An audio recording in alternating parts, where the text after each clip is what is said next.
Hello అందరికీ welcome back to our channel.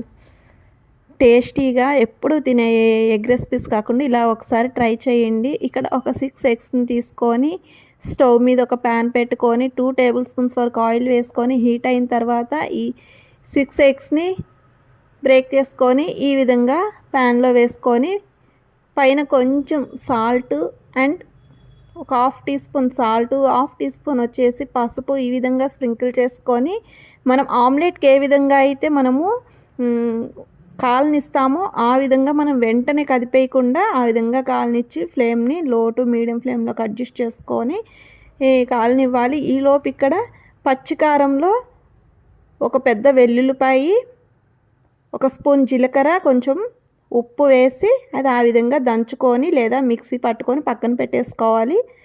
ఈలోపు ఇక్కడ చూపిస్తున్న ఈ ఎగ్స్ అయితే మనకి ఒక 2-3 మినిట్స్ కదపకుండా అలానే ఉంచి తర్వాత మనం ఈ విధంగా గరిటెతోటి చిన్నగా ఈ విధంగా పీసెస్ లాగా కట్ చేసుకుంటూ రెండు వైపులకి టర్న్ చేసుకోవాలన్నమాట. అంతా కలిసేలాగా చిన్నగా మిక్స్ చేసుకోవాలి.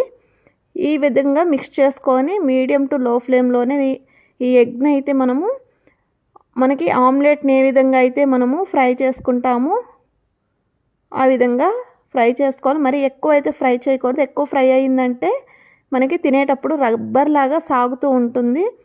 సో కాబట్టి ఇక్కడ నేను చూపిస్తున్న విధంగా అలా మనకి వేగిపోతే చాలు. ఇప్పుడు మనం రెడీ చేసి పెట్టుకున్న ఈ యొక్క కారంని అయితే మనము ఈ ఎగ్లో ఈ విధంగా యాడ్ చేసుకోవడమే. స్పైసీని బట్టి కారం అయితే యాడ్ చేసుకోండి ఫ్రెండ్స్. అంతే, ఫైనల్గా ఈ కారం వేసి స్టవ్ ఆఫ్ చేసుకొని అంతా కలిసేలా ఈ విధంగా మిక్స్ చేసుకొని ఫైనల్గా కరివేపాకు వేసుకొని ఈ విధంగా మిక్స్ చేసుకోవడమే. అంతే, చాలా సింపుల్ కదా. ఎప్పుడు తినే రెసిపీస్ కాకుండా ఎగ్ తోటి ఈ విధంగా ఒకసారి ట్రై చేయండి. వేడివేడి అన్నంలో కాస్త ఈ ఫ్రై వేసుకొని తింటే టేస్ట్ అయితే చాలా బాగుంటుంది.